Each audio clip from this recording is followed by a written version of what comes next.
CBS's Margaret Brennan has so many double standards, it's infuriating. But she makes the mistake of throwing those double standards in front of a MAGA Texas Republican who has great knowledge about illegal immigration. And I think you guys will enjoy just how tactical and precise and logical this congressman's explanation is about how ICE and the military are working together seamlessly to improve this deportation process and detention process of illegal immigrants. It's SeanDaniel here, filming from Montreal, Canada in an Airbnb with a gorgeous backdrop that my lady set up for me. If you think it looks cute, please comment down below. I know she will love to see some of those comments. With Texas Republican Congressman Tony Gonzalez, who joins us now from San Antonio. Congressman, welcome back to Face the Nation. You just heard Senator Kelly describe the frustration he experienced and the personal stories he witnessed in these ICE detention facilities. Given your oversight role, have you had similar concerns?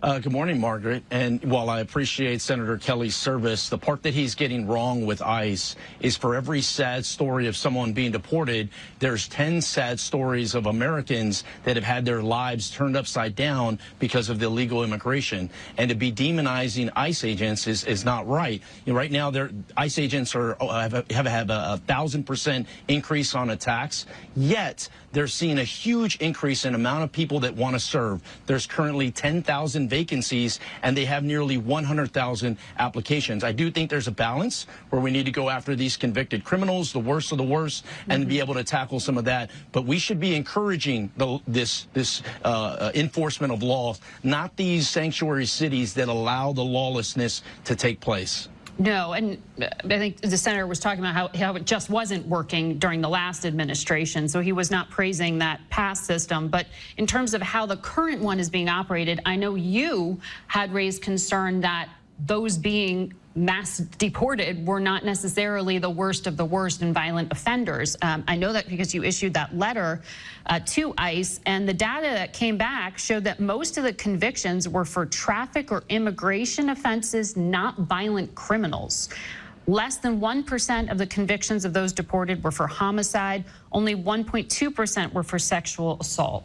So doesn't that speak, though, to what Senator Kelly was saying, which is it's not the criminals, it's the grandmas? Well, he's just telling the grandma story. He's not talking about, you know, how DHS rounded up pedophiles and some other violent actors in Los Angeles and throughout the country. So you have to tell all sides to it. But you hit it right on the head earlier when you said immigration is a very emotional conversation. And it's where we have to get it right. You have to separate those that may be in a different situation than the worst of the worst. What I am encouraged to see is I am encouraged that after we have passed the one big, beautiful bill and have given DHS $45 billion, that they are now creating these task forces and going after very strategic operations that take out the pedophiles, the murderers. The numbers matter, but more specifically, who is being detained. Traffic violations don't excite me as much, and I don't think keep communities as safe as taking out, you know, murderers and convicted criminals that are a danger to all communities. How many times have you guys seen a CNN, MSNBC, CBS story about some problem with Trump's new immigration system, the wrong person getting rounded up, compared to how many times you've heard them talk about the positives of them rounding up a sexual offender, a criminal that's done some bad stuff besides crossing the border illegally and staying? How many times comparatively have you seen those stories be told? And then when it comes to normal crimes that U.S. citizens commit, how many times have they brought up when someone gets wrongfully convicted, wrongfully detained as a U.S. citizen in something other than ICE, something other than immigration, just dealing with normal police? They rarely ever bring that up. But when an illegal doesn't get rounded up the right way with ICE, it's a massive story. It's quite the contradiction. Do I hear you saying that this new money will now allow them to actually focus on violent offenders instead of just anyone they encounter who did at one point enter illegally?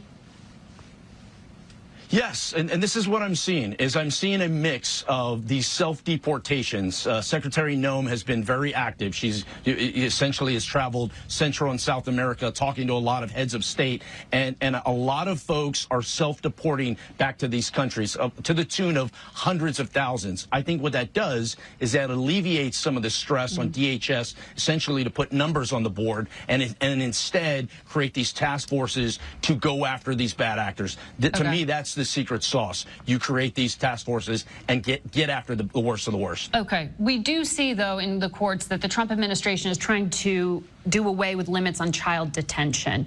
One of ICE's only family detention facilities is in your district in Texas.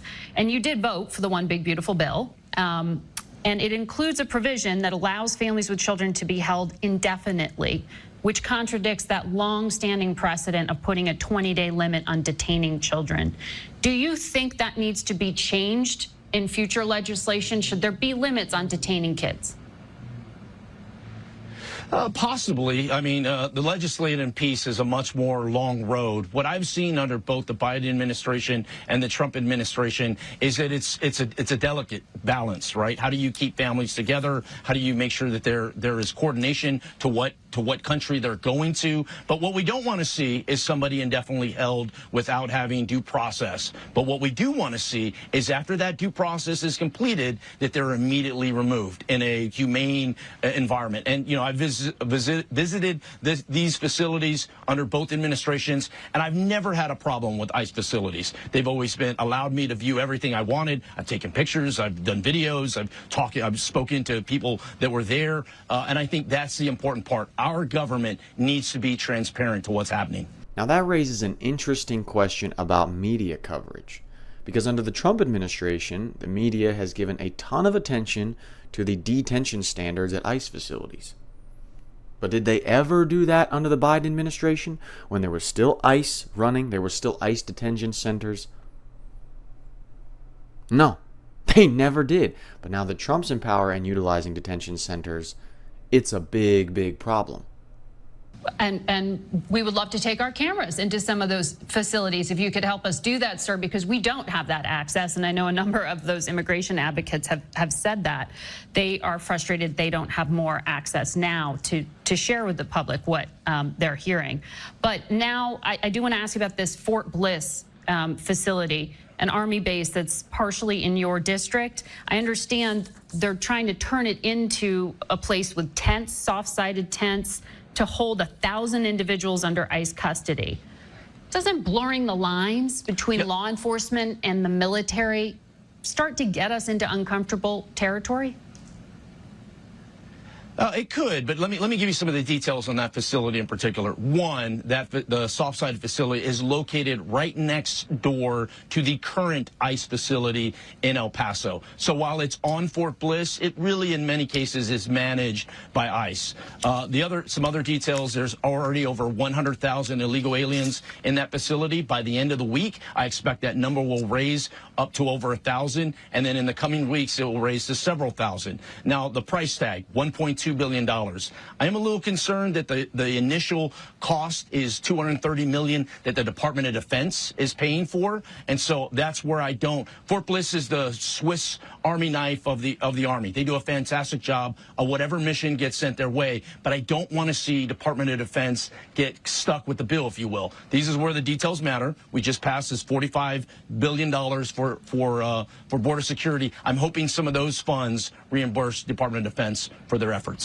But the mixing of military and law enforcement, that part, besides the accounting, doesn't that make you uncomfortable?